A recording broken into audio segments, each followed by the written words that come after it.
In this video, we'll be talking about why patients are coming into hospital with COVID-19 and are profoundly hypoxic, i.e. they have very low oxygen levels in their blood.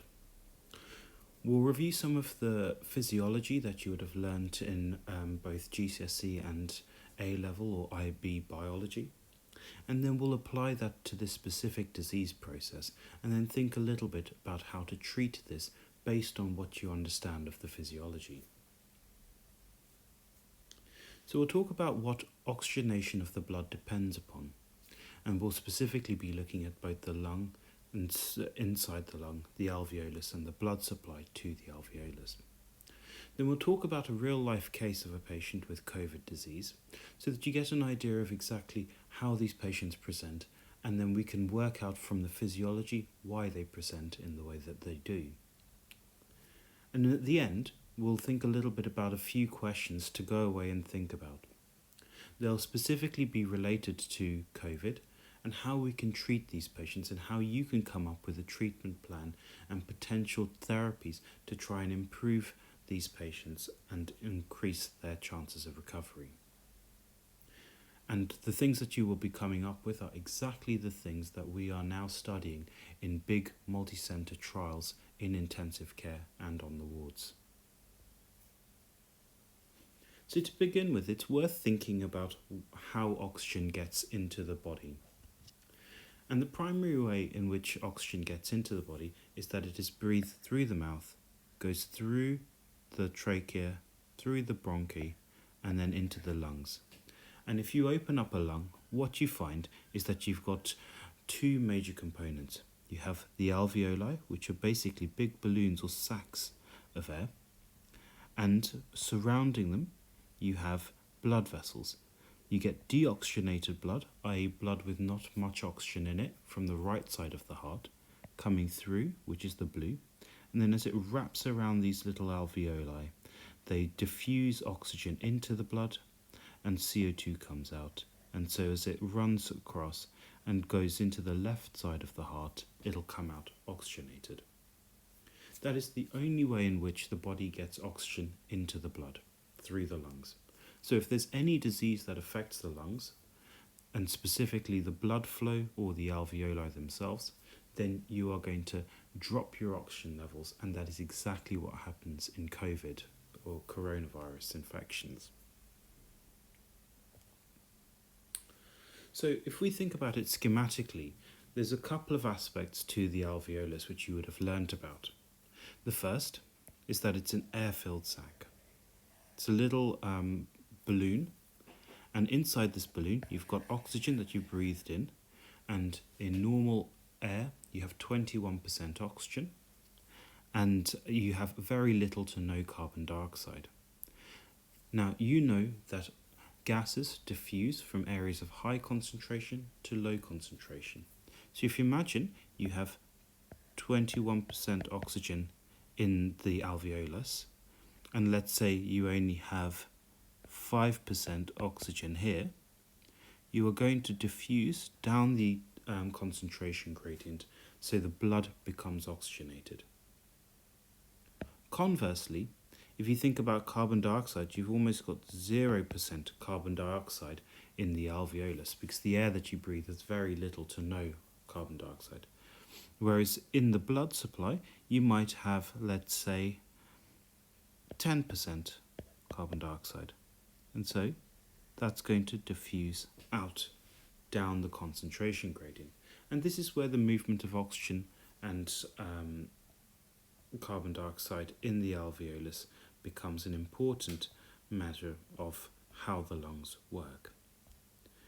In patients with COVID disease, what happens is that you disrupt this mechanism, and so the amount of oxygen going into the blood supply reduces, and later in the disease, the amount of carbon dioxide that can be excreted out also reduces.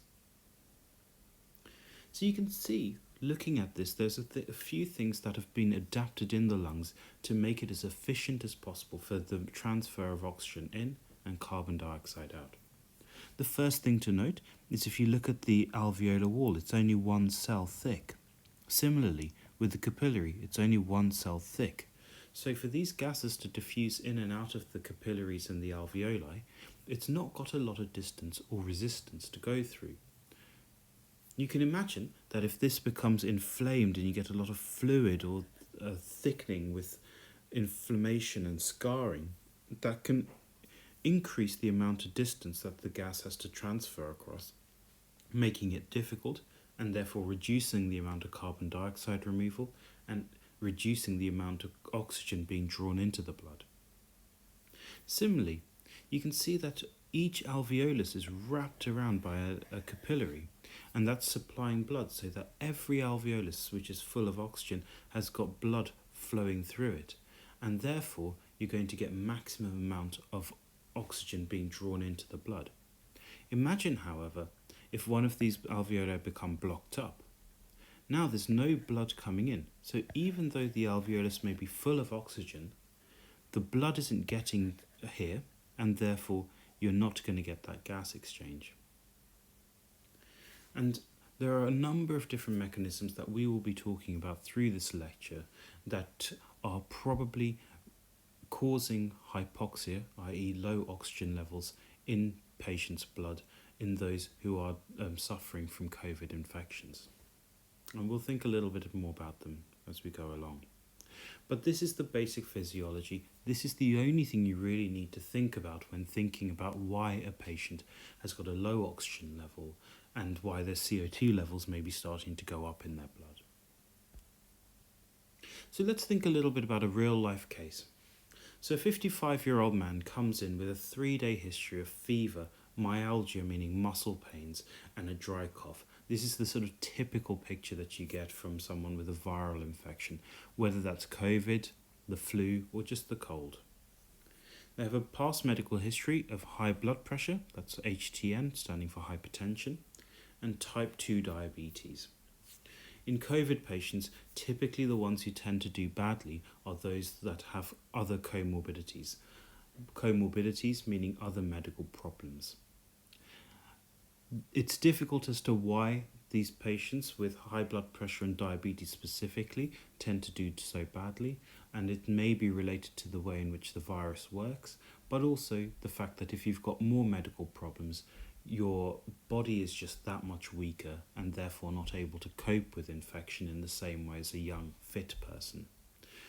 The reality is there's probably a lot of different things playing into why these patients are at higher risk of developing severe infection, and that's all being investigated at the moment. If we look at the observations, these are the tests that we do at the bedside to see how sick or well a patient is. You can see that their oxygen levels are very low on air. Normally, people will have oxygen levels of between 93 and 100%. You can see this patient's at 70%, that's very low, so this patient is not getting enough oxygen into their blood. Their respiratory rate is 25 breaths per minute. You or I would be breathing between 10 and 12 breaths per minute. So you can see it's double the number of breaths per minute that this patient's having. And the reason is because their oxygen levels are that low that the body is hungry for air. It's trying to get as much oxygen in as possible. Listening to the chest, there's a few little crackles in the chest. Now the reason you get crackles when you listen to the chest with a stethoscope is that if you've got fluid or inflammation of the alveoli, they can crack open and then crack closed again.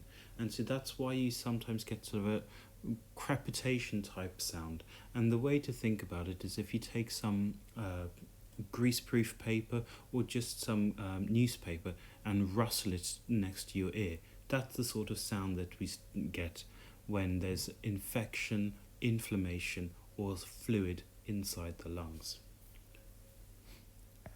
The patient has a high temperature, and we know that about 70 to 80% of patients with COVID infections present with a high temperature. It's important to say that that still leaves about 20 to 30% who don't have a temperature, so it can't be used as a full screening, but it does indicate that there is some sort of inflammation going on. Their heart rate is high. Your normal heart rate in a fit, healthy person is between about 40 and 60 beats per minute. And you can see here that this is 110. Part of that is because they've got a temperature, but also they're very unwell. Their body is reacting because it's not getting enough oxygen and it's got infection on board. This patient already had a swab in the community and they were known to be COVID positive. So when a patient comes in with low oxygen levels, one of the first tests that we do is something called a chest x-ray. This is simply a two-dimensional picture of the lungs to get an idea of whether there's infection, blockage, or any kind of other disease going on in the lungs. It can pick out big problems, but it's not very good at picking out very small problems, because if you imagine your chest as a three-dimensional shape, this is squashing it all down into a 2D picture. So you lose some of the resolution that you would get with more advanced modes of imaging, such as a CT scan. But nevertheless, it can be useful. Now, on the left-hand side of the screen, you will see the normal chest x-ray. And this, what you're seeing here, are the collarbones. Each of these is a rib. Here is what we call the trachea or the windpipe. And you can see it breaking off into the right bronchus and the left bronchus. And here you can see the heart. The black bit that you're seeing here is all full of air, and this is normal. And these funny little white lines that you're seeing are blood vessels supplying blood to the lungs. And you can see that they extend all the way out into the periphery of the lungs. So this is a normal chest x-ray. So the initial chest x-ray of the patient who came into hospital was this. Now you can see that it looks slightly different, and if you look at the bones, they look a little different. And the reason is because of the way in which the contrast is done when taking these pictures. But suffice to say, you can see there's a lot of black still around. So there's still lung full of air, and you can see little blood vessels still around. And so you can see that there's not much fluid or infection in the lungs, because that would make all of this bit go white, and you'll see that on a later slide. So you can see that the lungs are full of air, they're black still, but this patient has got a low oxygen level. So why could that be? So let's go back to our diagram, thinking about what's happening.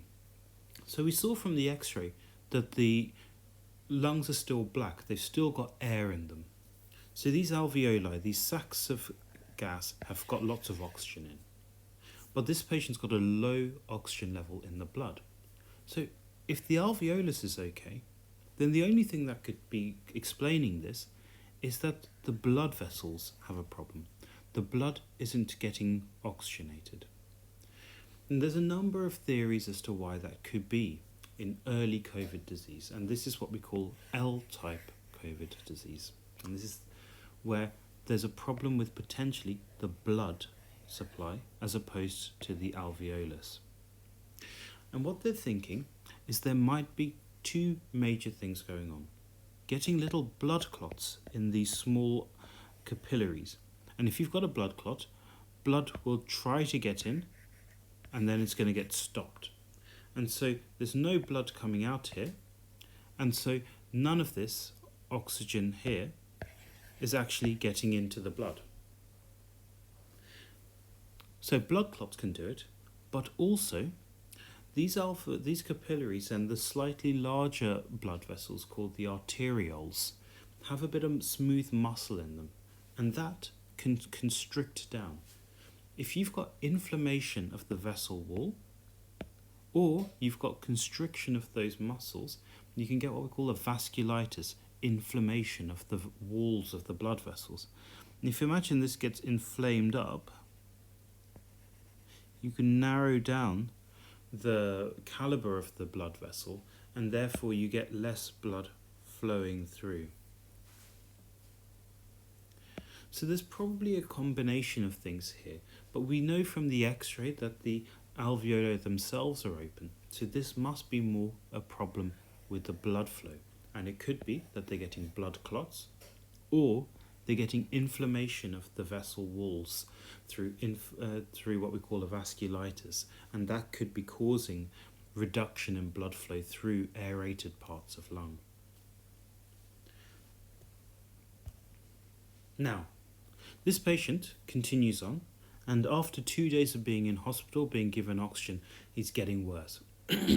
Now, he's got increased shortness of breath, he's feeling worse in himself, and his saturation, so his oxygen levels, are now 70%, but we're giving him a lot of oxygen. We're giving him almost 100% oxygen through a mask, and he's still only got blood oxygen levels of 70%.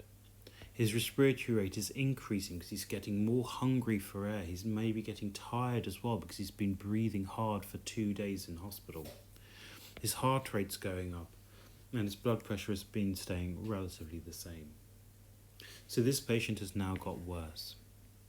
So whenever someone gets worse, when we want to assess their chest, we do the same thing. So we listen to the chest, and in this patient there were more crackles that we could hear now.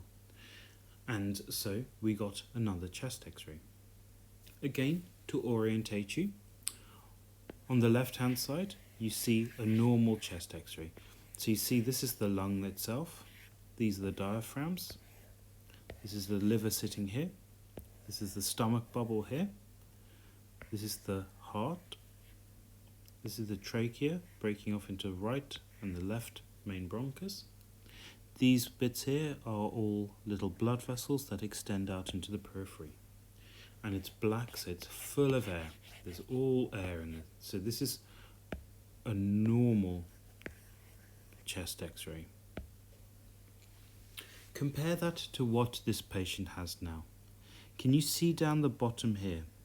It's all looking quite white and patchy. This is because the alveoli themselves are getting filled up with sputum and fluid, usually an inflammatory exudate. The walls between the alveoli and the blood vessels are thickening, they're filling with fluid as well. So for all of those reasons, instead of having this nice black, now you're getting all this white patchy stuff, and that's what we call consolidation or patchiness. What this indicates is that the lung tissue itself is getting inflamed and full of fluid and other debris, and that's what we're seeing on the x-ray here. So let's think a little bit about what's happening here on the chest x-ray. We can see that there's fluid and inflammation, and that's exactly what's happening on the microscopic level. So now, you've got sputum filling up the alveoli. So all of this is getting blocked up. You're getting lots of fluid filling up inside the alveolus as well. And this is all inflammation, infected cells. If you imagine you scratch, if you get an infection on the skin, it becomes all inflamed and red. Exactly the same thing happens in the lungs. But because you don't have the tough skin there, all that edema or swelling leaks fluid out into these sacs, the alveoli. So these then fill up with a whole load of fluid. Also, this area here becomes inflamed, so you get thickening of the wall between the alveolus and the capillary.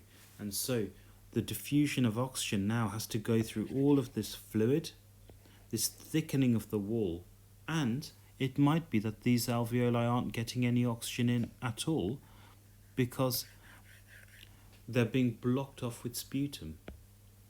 So now, instead of it just being a problem with the blood flow, you've also now got a problem with the alveoli, and you're seeing that on the chest x-ray with those white patches, which is just alveoli and the interstitium, i.e. the area between the alveolus and the capillary, filling up with a lot of inflammatory stuff.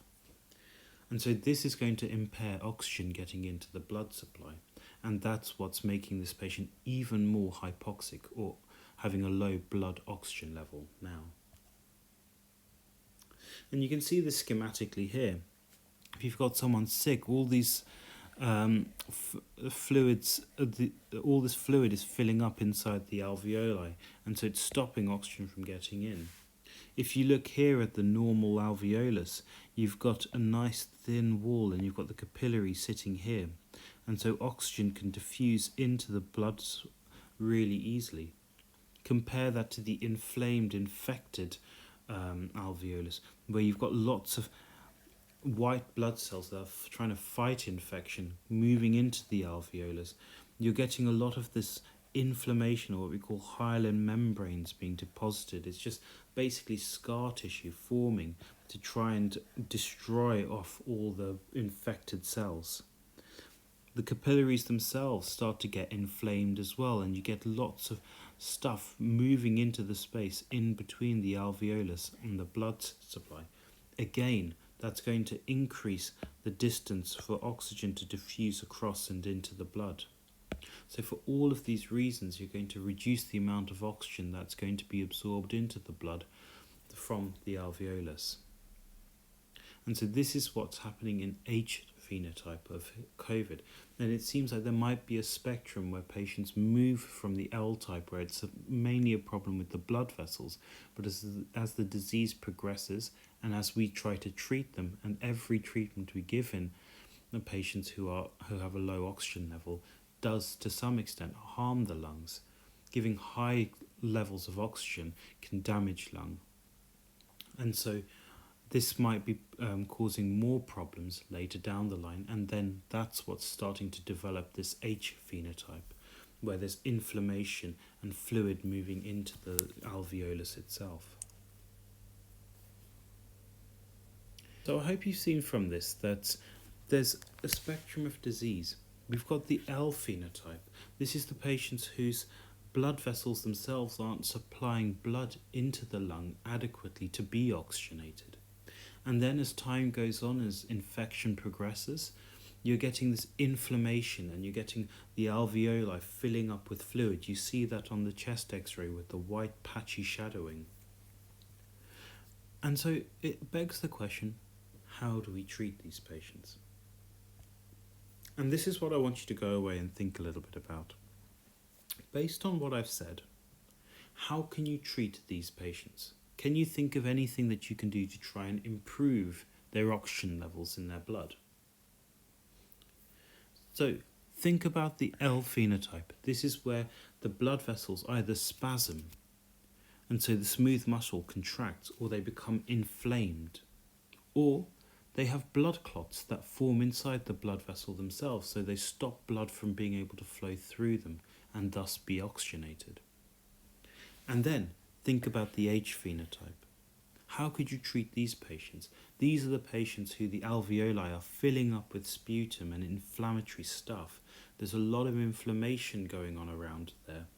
And the space between the alveolus and the capillary is filling up with fluid. It's becoming soggy like a sponge with water. How can we try to get rid of that? Have a little think about these things, and then in the next talk we'll go through the answers to some of these questions, and these answers are actually the exact trials that are going on right now in critical care to see whether they will help patients with COVID-19 infections.